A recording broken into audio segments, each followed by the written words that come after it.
असे 11वी-12वी की डिप्लोमा या क्षेत्रात जे विचार करतायत त्यांच्यासाठी मला अजून एक महत्त्वाचं सजेशन आहे, की मित्रांनो, तुम्ही कुठलाच विचार करू नका. सगळ्यात महत्त्वाचं जे आहे ना, तुमची पेशन्स टेस्ट करून बघा.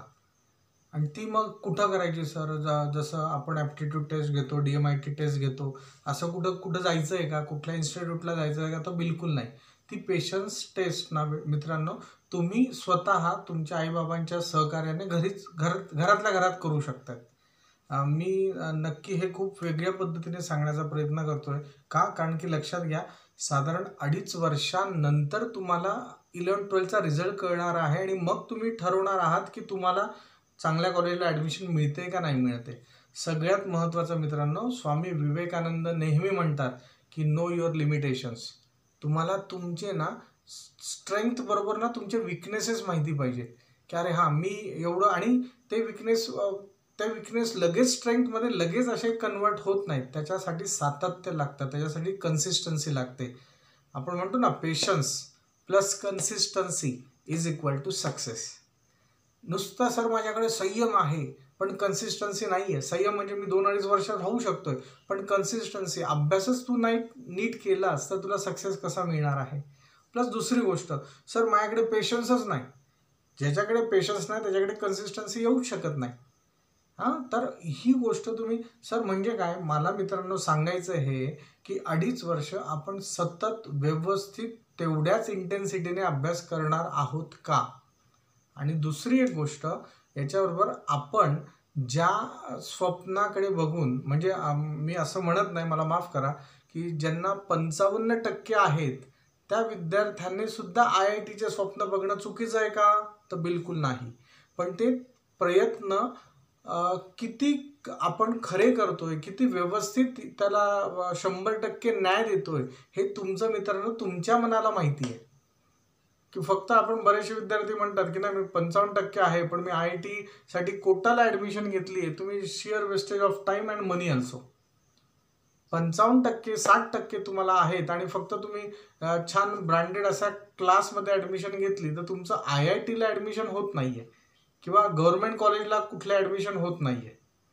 हां, याच्यात फक्त वेळेचा अपव्यय होतोय. हां, नक्की तुमचे प्रयत्न मित्रांनो प्रामाणिक असतील तर यशाला तुमच्याकडे येण्याशिवाय पर्याय नाही, त्याला यावंच लागेल. पण ते प्रयत्न मित्रांनो तेवढे प्रामाणिक असायला हवेत. आणि हे माझ्यापेक्षा नाही, हे तुमचं तुम्हाला माहिती आहे की हे किती प्रामाणिक असू शकतो आपण. मग त्याच्यासाठी ती पेशन्स टेस्ट काय हो? 2.5 वर्ष जर का आपण आपल्या आयुष्यातले तिथं देणार आहोत, 2 वर्ष देणार आहोत, तर आपण किमान 2.5 वर्षाच्या प्रपोर्शनमध्ये 2 आठवडे म्हणूयात, 2 वीक्स तुम्ही अशी कुठली तरी गोष्ट त्याच्यामध्ये सातत्य ठेवतायत का? आपण म्हणू की जी गोष्ट तुम्हाला प्रयत्नपूर्वक स्वतःमध्ये बदलवायची आहे, ती काय असू शकते? तर सतत 2 आठवडे मी 1 तास दररोज व्यायाम करू शकतोय का? 2 महिने मी सतत व्यायाम करू शकतोय का? कुठलीही टेस्ट तुम्ही ठेवा. 2 आठवडे ज्याच्या म्हणजे अन्न, वस्त्र, निवारा आणि चौथा मोबाईल. मी मोबाईल शिवाय राहू शकतो? डेअरिंग लागते त्याला. मोबाईल शिवाय राहण्यासाठी डेअरिंग लागते, पेशन्स लागतो, संयम, तेवढा पराकोटीचा संयम लागतो. मग 2-2.5 महिने आपण राहू शकतोय का? जर आपण राहू शकत असू, तेवढा पेशन्स आपल्यामध्ये असेल, तर तुम्ही हाच पेशन्स, हीच कन्सिस्टन्सी, हीच इफिशियन्सी तुम्ही अभ्यासाकडे सुद्धा फोकस करू शकतात. फक्त तुमच्या विचाराची प्रोसेस तुम्ही ठरवायला पाहिजे की तुम्हाला करायचं काय. मग ह्या 2 गोष्टी आहेत ना, म्हणजे ही पेशन्स टेस्ट करून बघा, ही कन्सिस्टन्सी टेस्ट तुम्ही स्वतःवर करून बघा. अजून असे काहीतरी असतील का? कारण की एक लक्षात घ्या, तुमची सवय तुमचा स्वभाव बनतो आणि तुमचा स्वभाव हा तुम्हाला एक तर वर घेऊन जातो किंवा खाली लयाला घेऊन जातो. आणि ही सवय, स्वभाव साधारण आपण म्हणूयात की 1 ते 2 आठवडे जरी टिकली ना, ती सवय मग आपल्या स्वभावात कन्वर्ट होते. तुम्हाला तर मित्रांनो 2.5 वर्ष हे करायचं आहे. हा, मग नक्की आपल्याला हरकत नाही. मग आपण 55% जरी असतील पण तुम्ही खूप डेडिकेशनने नीट अभ्यास केला, आणि प्लस दुसरी गोष्ट, इथं तुमचं वय, तुमचा वयाचा फॅक्टर खूप महत्त्वाचा आहे. नाही त्या गोष्टींची स्वप्न आपल्याला खूप पडतात या वयांमध्ये. तर त्याला तुम्ही ओव्हरकम कसं करताय?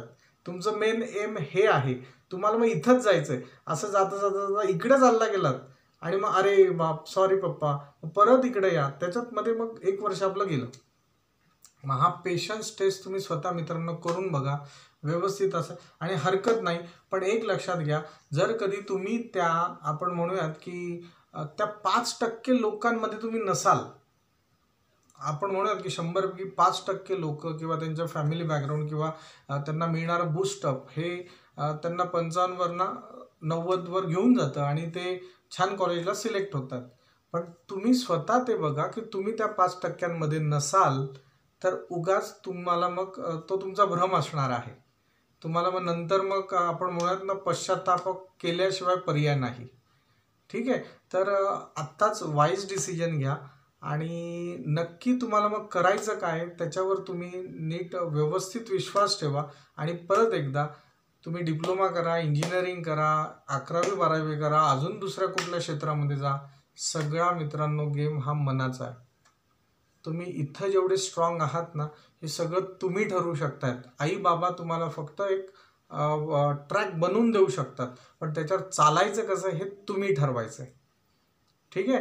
त्यामुळे आणि इमोशनल कोशंट म्हणजे माझा मित्र जे म्हणतो तेच मी करतोय, मग माझं बघा सर मित्रावर किती प्रेम आहे, हे चुकीचं आहे.